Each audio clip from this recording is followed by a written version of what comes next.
I'm Graham Lees, also known as the Lizard. I don't know what it is, probably got something to do with this happening. I'm going to do you a few poems that I've written, but I've put tunes to a few of them, and I hope you enjoy them. The first one's about old Albany boy in the 1960s who got himself into a bit of a scrape.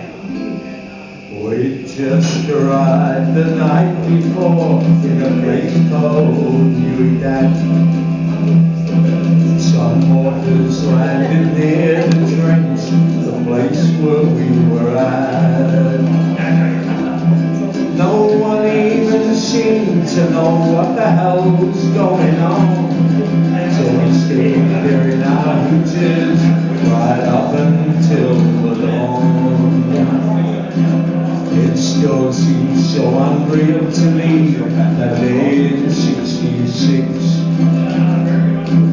as we sat there in the breakfast mess, weaving Weetabix. We were going on patrol, the sergeant said, a piece of cake. But I hadn't been out there before, and my knees began to shake. Our captain said, don't worry, son, it's a routine S&P. There's not much chance we'll make contact, we'll be back in time for tea. So our platoon sergeant then suggested we travel light. Only take 6 magazines, we won't be out all night. So Delta Company set out 3 platoons of infantry, some signallers and some anti-cat. Most were cherries, just like me. And sometime in the afternoon, as we reached the rubber farm, some shots rang out, we hit the deck and shouted the alarm. No one seemed to know what the hell was going on. It was steaming down with rain, and my ammo was almost gone. I had an awful feeling I'd not see Dad and Mama again. But Charlie and the NBA were disoriented by the rain.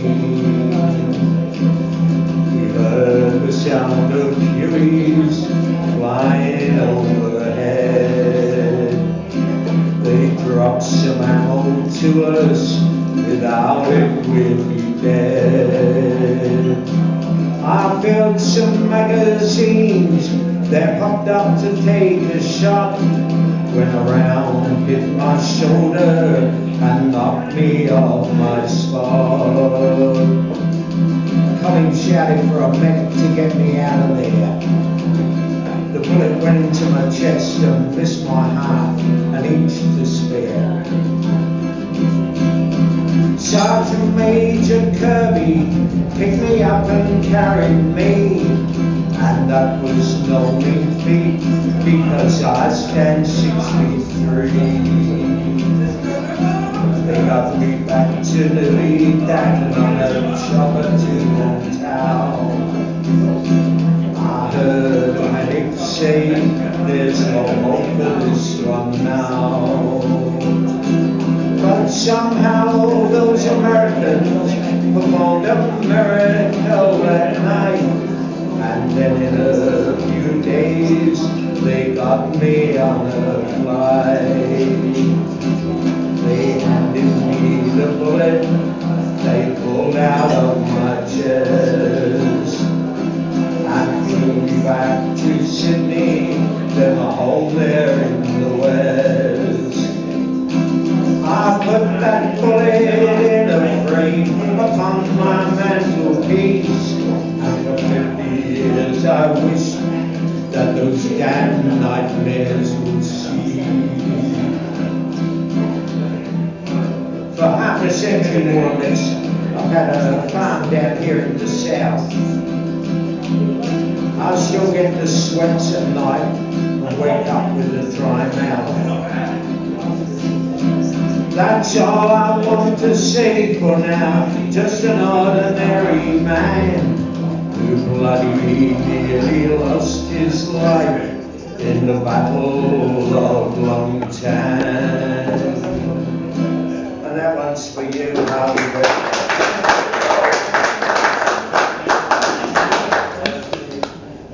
Okay, I write a bit of nonsense poetry, and I don't know whether you think it's nonsense or not, but it is.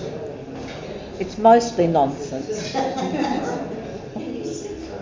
All over the earth, from Pittsburgh to Perth, and even as far as Paris, from the jungles of Laos to the Opera House, they say it's a grand sight to see. Up in the Ukraine, or the mountains of Spain, or the slummiest parts of Peru, the people will shout when they let it come out, because it's hard to believe that it's true. And when they let it out, you're left in no doubt, in the Arctic or tropical storm, that you'll sit back in your chair and you can't help but swear that this sort of thing's not the norm. Because nobody knows where it comes from or goes. It's an incredible size. And you have to admit, when you first see it, you won't believe your eyes. And the last thing I said before going to bed was, I wish that the damn thing would go all day and all night. Its skin gets so bright with the colours all around it aglow. But as far as I know, when they put it on show, with its reputation intact, they hope and they pray that it stays that way. And that, as we know, is a fact.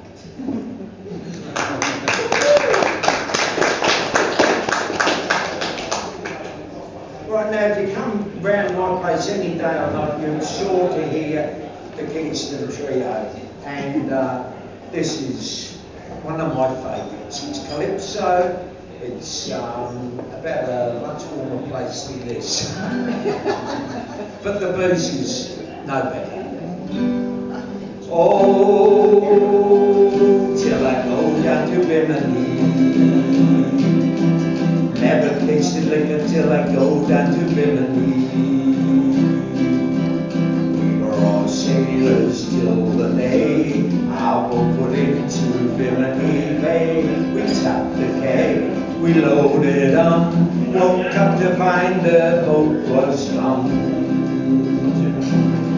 Send our mail down to Bimini. This town is wearisome. Got thrown in jail just for thinking Barbados rum. Barbados rum. Oh, till I go down to Bimini. Never tasted liquor till I go down to Bimini. I recollect the other night, seems there was a friendly fight. It was a woman brought me grief. Her mother was the police chief. So send my bail down to Albany. This town is wearisome. Got thrown in jail just for drinking Barbados rum. Barbados rum. Oh, till I go down to Albany. Never tasted liquor till I go down to Albany.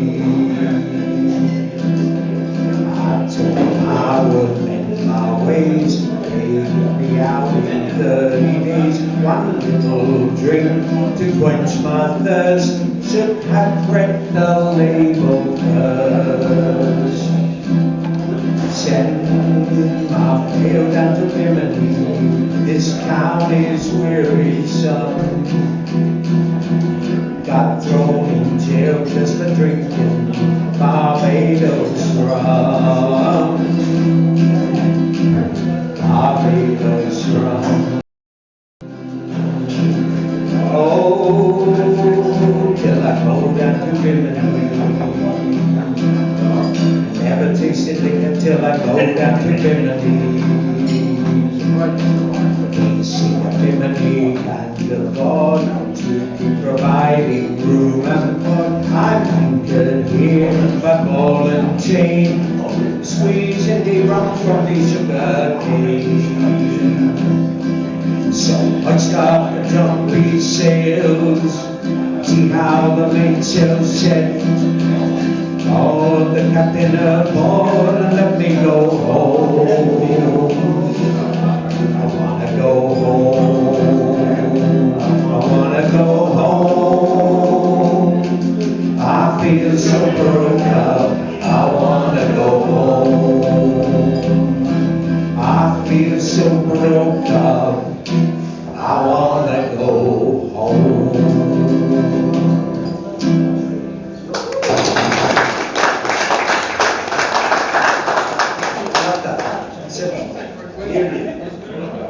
Okay, the next one is a historic one. It's, well, true. It's based on historic fact. And it's called the Great Southern Railway Line. The sun beats down on our backs as we labour, swinging our hammers to spiking the nails. Flies buzz around and sweat soaks our bodies, clearing the mallee to lay down the rails. We start out at dawn and we work until sunset. We toil in the rain and the heat of the day.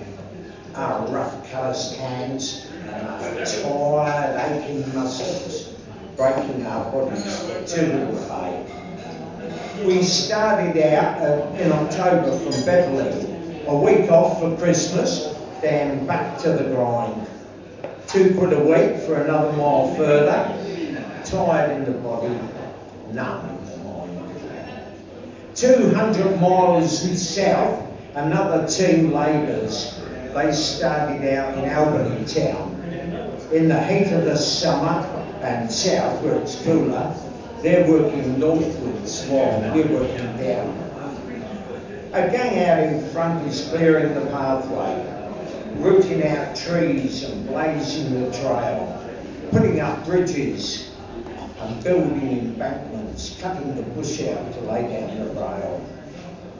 At night, when it cools, we sit round the campfire, eating our stew and drinking warm beer, talking of home back in Glasgow and Dublin, and dream of our wives and the ones we hold dear. We are the navvies on the Great Southern Railway, connecting the towns from city to sea. Start at Railhead in the Darling Ranges, wending down southwards till we reach Albany. Bringing the light to the hamlets and farms on the journey, Pingelly, Narrogin and the towns all around, Katanning and Broomhill, Cranbrook and Barker, down through the south to King George's Sound. When we get finished, our work all completed, they say that'll be in 1889. Wheat and the wool can be moved to Fremantle on the Great Southern Railway Line.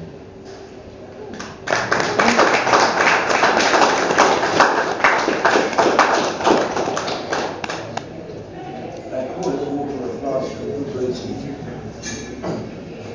Now the next one is a little Scottish one.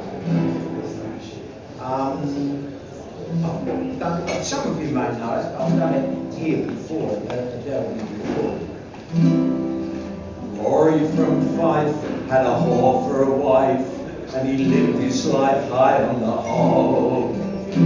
She brought him the brass while he sat on his arse in a whiskey-induced kind of fog. Now Rory's missus gave passionate kisses, and men stood in line for hours to sample her wares in a room up the stairs, and 'twas said she had mystical powers. customers found if they gave her a pound, they'd be turned into a gibbering rag. By the time they got through, they were all black and blue from the pummeling she'd given by hand. While being immoral with a chap from Balmoral, old Rory walked in unannounced and witnessed this dude with his wife in the nude, as on the van they both bound. Rory went mad, ripped the balls off this lad, and his fist made a mess of his blinker. And he shoved the lad's sporran so far up his bottom that the fish for it with a hook, line and sinker. He was charged with assault, not entirely his fault. He was provoked, his attorney said, 'cause in his own house the lad screwed Rory's spouse as they bounced round and round on the bed. The last she was seen was in old Aberdeen, where she works in Flour Mill Lane. While poor old Rory, well, that's quite a story. He's shackled to a ball and a chain.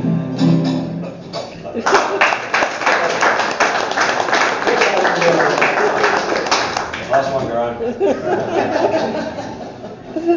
Now, there's another one, but as you probably gathered, that one definitely started out as a poem in the same sort of metre as this one. So I'll do this one right now. It's called The Ballad of Tim and Prue, and it's not about anybody I know. It's completely made up. I just want you to be sure of that, right?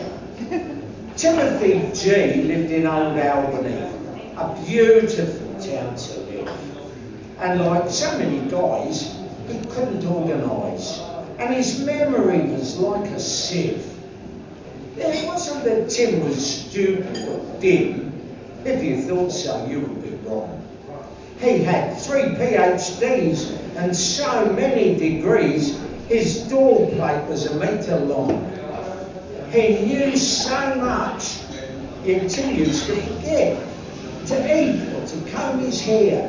Not remembering to file, he left notes in a pile, and his memos were strewn everywhere. Now, one of his students, a woman called Prudence, was admired by this crazy professor. He fancied little Prue, so he set out to woo in the hopes that he just might impress her. Hoping he might win her, he asked her to dinner, and it took lots of courage for Tim, and she quickly said yes to his earnest request, because she was enamoured with him. They drank and they dined as they were inclined, and they both enjoyed themselves rotten. And at the end of the night, Tim realised in fright his wallet and cards he'd forgotten. It just wasn't his day, but Prue said she'd pay and got the money out of her purse. He wrote her an IOU and promised young Prue the money he'd reimburse. But she never thought less of the scatty professor and forgave him for being so silly. And as meek as a mouse, they drove back to her house, where she gave him a kiss on the doorstep.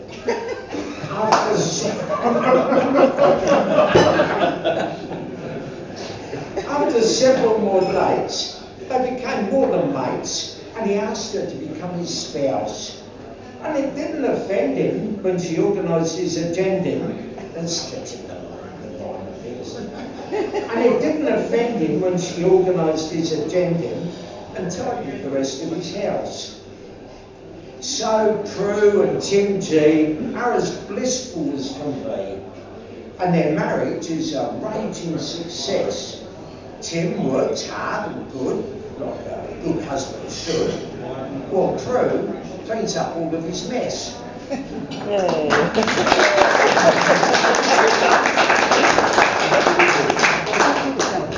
Now this one is also, it's not one of my favourites, but tell you that. I just want to tell you that the words mean a lot to me. Turns out I was an Albany boy originally, and I reckon I could live here again. Oh, yeah.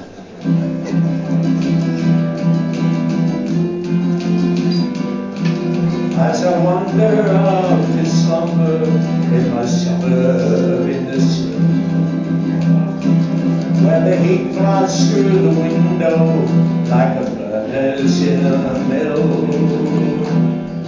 I dream of that town down south, so cool, clean and free, and the cottage that I lived in on that wooded little hill.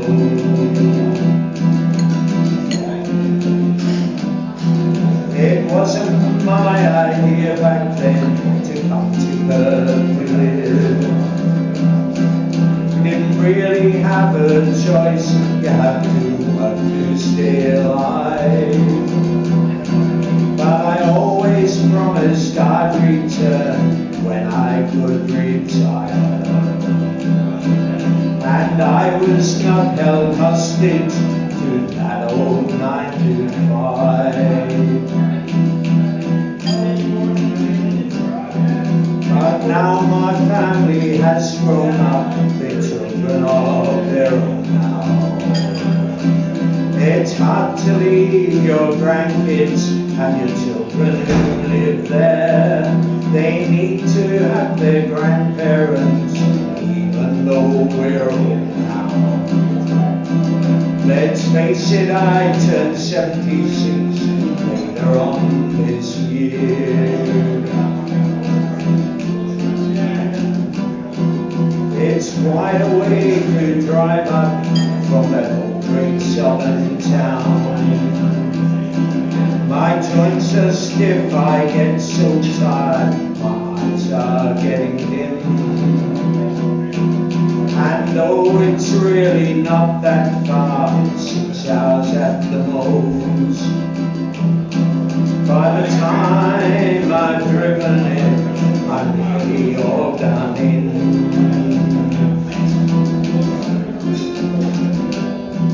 So I guess I'll have to settle for vacations now and then.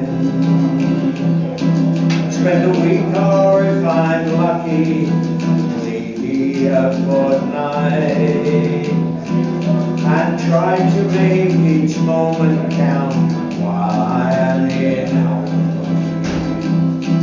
And I really dream about it as I do every night.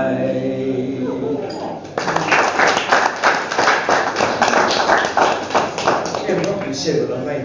Now, having just spoken about having grandkids, I've got one grandson who loves dinosaurs. All kids love dinosaurs, but this one is particular. So I wrote this song about Tyrannosaurus Rex. Back in the Jurassic, they had dinosaurs. Some had hands and some had claws. But for all the things that we have found out, this one always leaves the experts with doubt. Triceratops had 2 spikes on his nose, which made it hard to pull on his clothes. But T-Rex had short arms. So how come the poor little bloke got to wipe his own bum? Stegosaurus had big spikes down his spine, which often got caught in his mum's washing line. But the question goes round and round in my mind, how did T-Rex get to wipe his behind?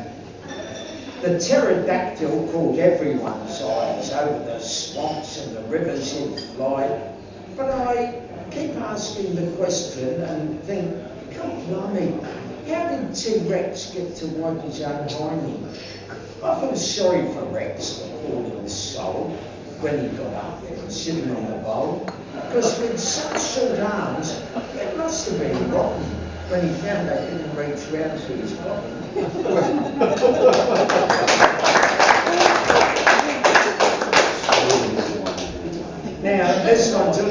nostalgic, that's all right, written in minor key. But I used to, believe it or not, I used to play rock and roll. Here in Albany too.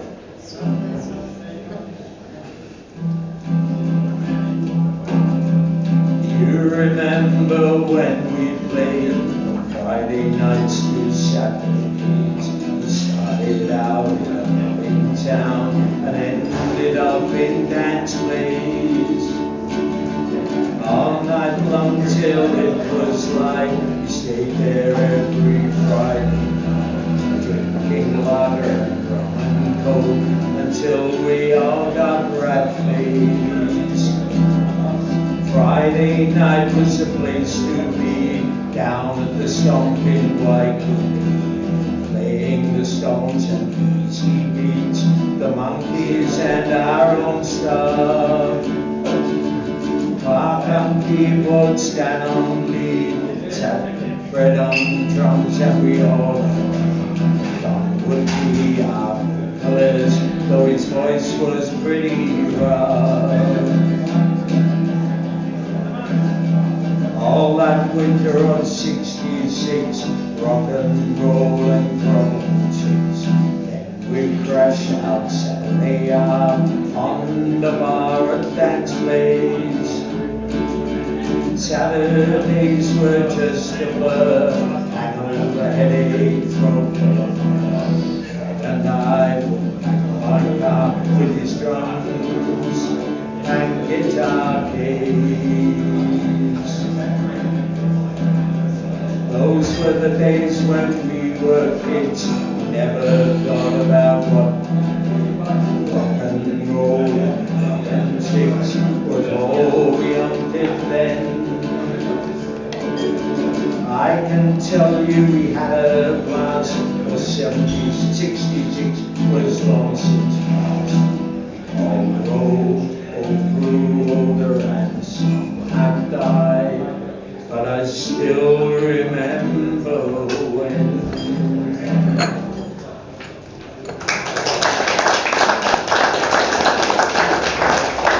Now I'm not going to be somebody else's poem here. It's Keith Pocket from the Seekers wrote this one, and I'll just mention while I'm at it, Keith is going to be performing at the Albany Entertainment Centre in 3 weeks' time. So if you haven't already got your tickets, go home, go online, buy them. It's an excellent show. It's a tribute to the Seekers, and you'll love it.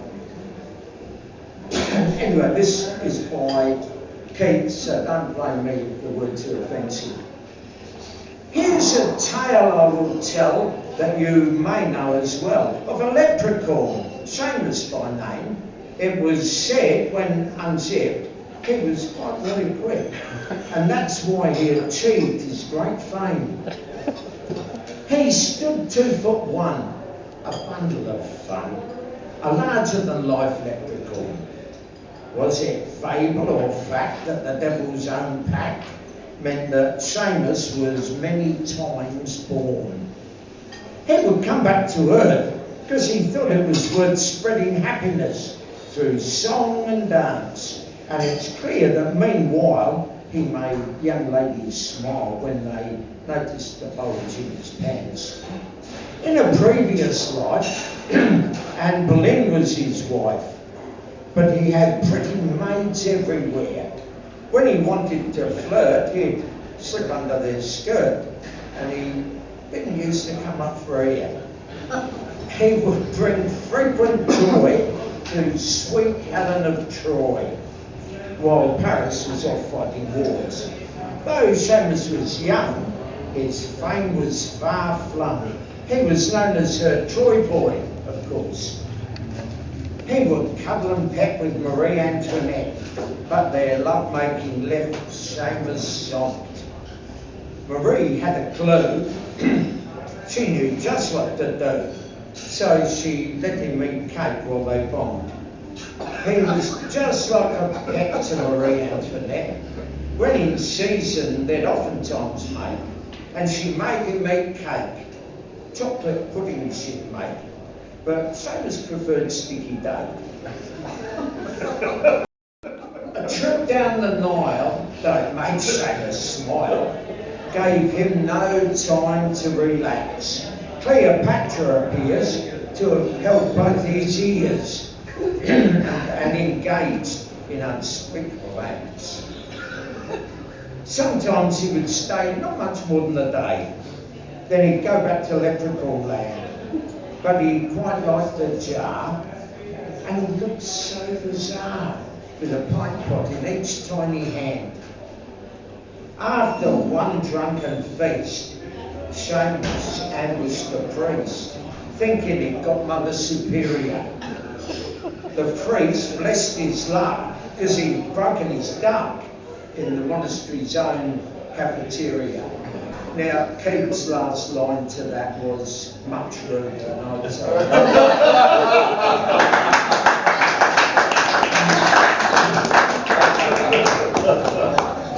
Yeah, like, you know, it's about hygienic on your street now.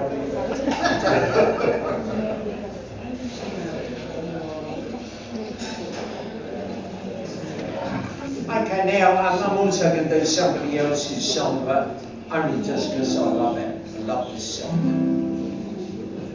It's called Second Cup of Coffee, and it's by Good Life.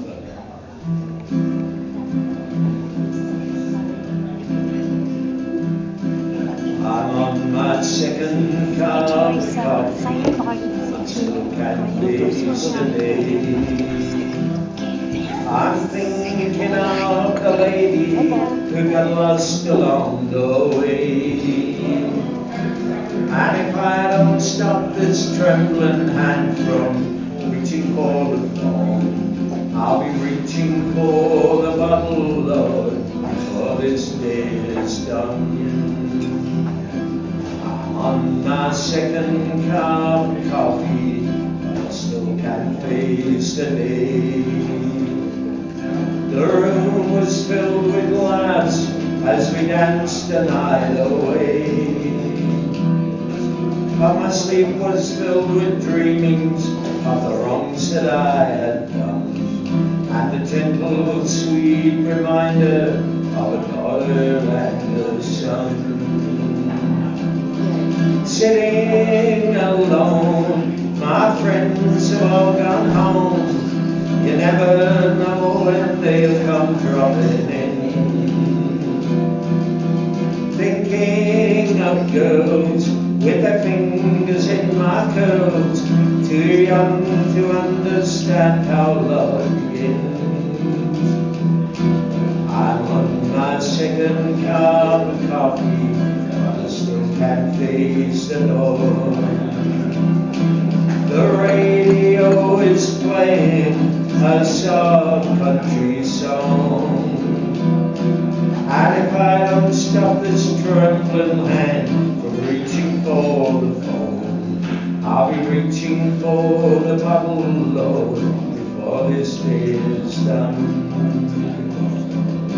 Sitting alone, my friends have all gone home. They never were around when I needed them. Thinking of girls with their fingers in my curls, too young to understand how love begins. I'm on my second cup of coffee, I still can't face the day. I'm thinking of the lady who got lost along the way. And if I don't stop this trembling hand from reaching for the phone, I'll be reaching for the bottle, Lord, before this day is done. And if I don't stop this trembling hand from reaching for the phone, I'll be reaching for the bottle, Lord, before this day is done.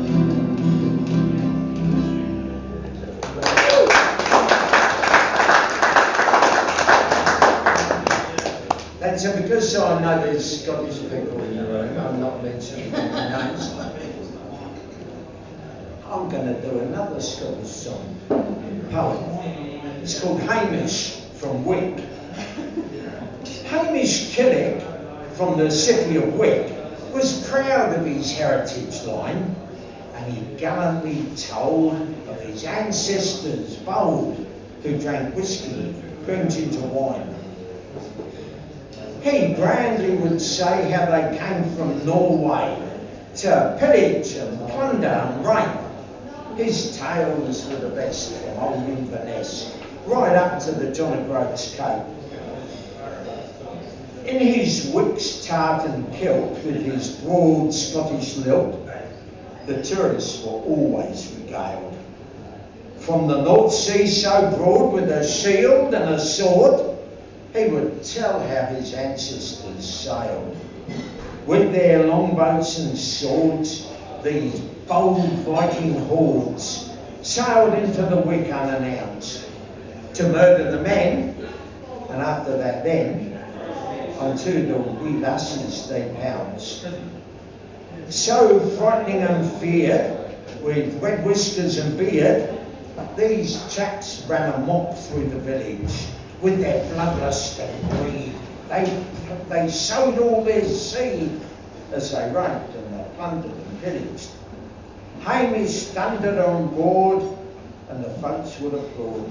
His historical tales were a winner till at 7:45 through the distillery gate, his wife dragged him home for his dinner.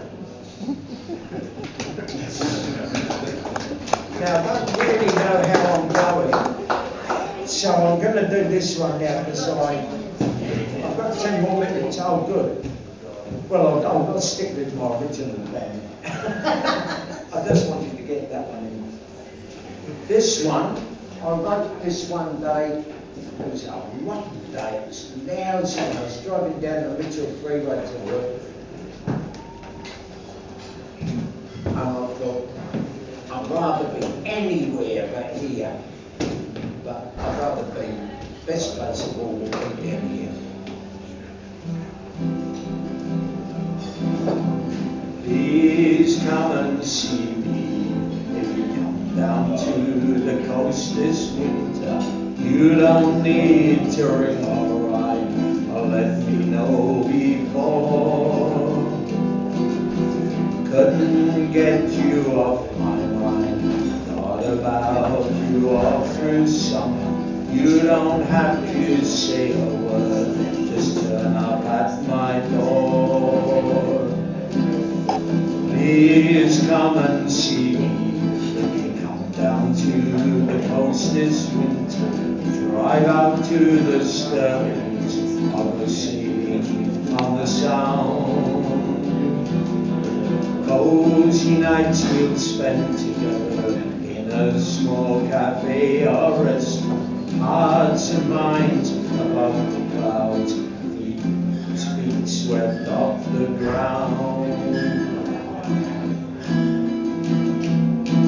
Because I need you here this winter, need you through the years, and I hope when winter's gone and it becomes the summer, through the changing seasons you will still be here. Please come and see me if you come down to the coast this winter. We'll walk hand in hand together by the stormy sea. By a roaring log fire, watching the raindrops on the window, we can be together the way it used to be. Because I need you here this winter, need you through the year, and I hope when winter's gone and it becomes the summer, through the changing seasons you will still be here. Because I need you here this winter, need you through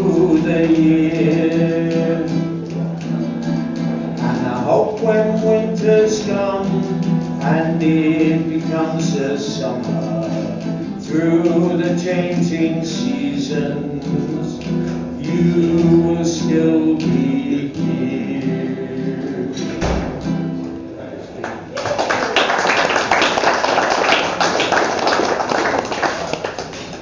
Now, this next one's, I believe it was written by somebody in England in the 1950s, and I once heard God Lightfoot do it as a song, and I didn't know the words of it, so I, as best I could, I reconstructed it myself. It's called Piddling Pete, and some of you may know it, but my version is set further south than his. A Cranbrook dog once came to town. He said his name was Pete, a strong and sprightly healer. His looks were hard to beat. And as he walked down York Street, it was beautiful to see. He stopped at every car tyre, every post and every tree. He never missed a landmark. He never missed a post. For piddling was his masterpiece, and piddling pleased him most. The Albany dog stood looking on in deep and jealous rage to see this young blue healer, the piddler of his age. They smelt his efforts one by one. They smelt him two by two. But noble Pete, in high disdain, stood still till they were through. Then, when they'd smelt him everywhere, the praise for him ran high. But when one smelt him underneath, Pete piddled in his eye. Just then, to show these local dogs, he didn't give a damn. He strolled right into Woolworths and piddled on the ham. He piddled on the cornflakes. He piddled on the floor. And when the manager threw him out, he piddled up the door. Behind him, all the Albany dogs decided what to do. They'd hold a piddling contest. Then Seth put him through. They showed him all the piddling posts, and a dog stood guard at each, all the way from the Landback Wharf right down to Middleton Beach. But Pete was with them all the way, figure, thin, 1,000 piddles more or less was all the same to him, and on went noble Pete. At each his leg he'd cop, and he nearly flooded out the place when he reached Dog Rock. He gave a demonstration of all the ways to pee, from the Holden Monument right down there to the sea. The Albany dog said, "Farewell, Pete, your piddling did defeat us." But no one ever put them wise that Pete had diabetes.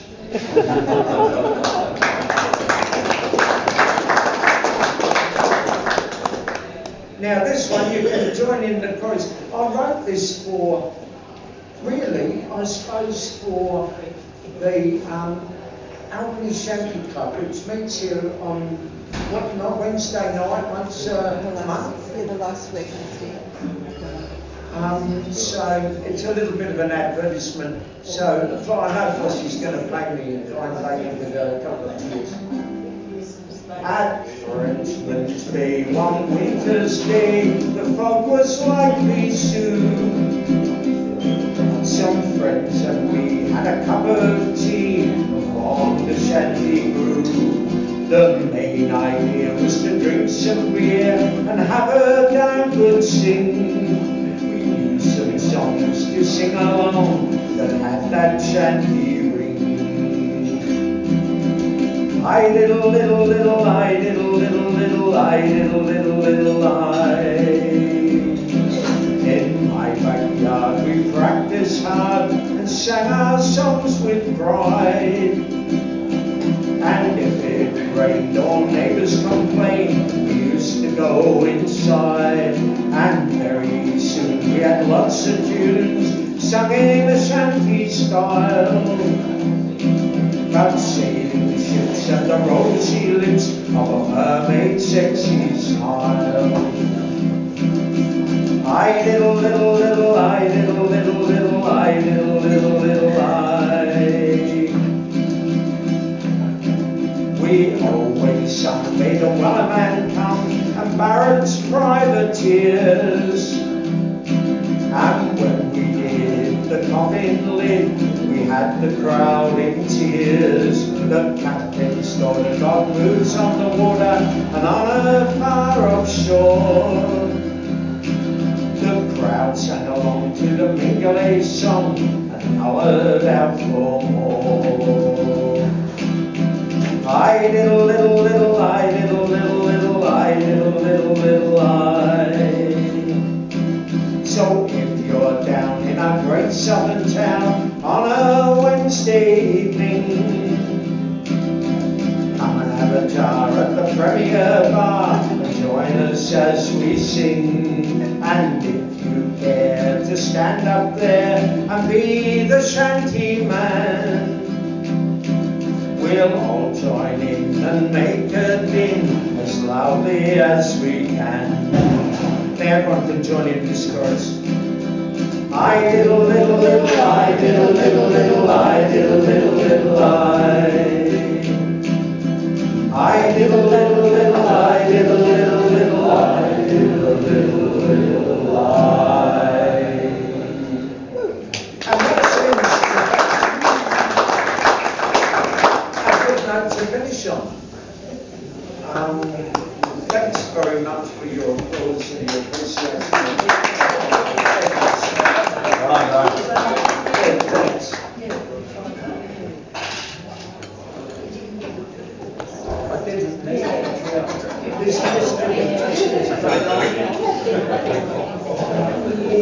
didn't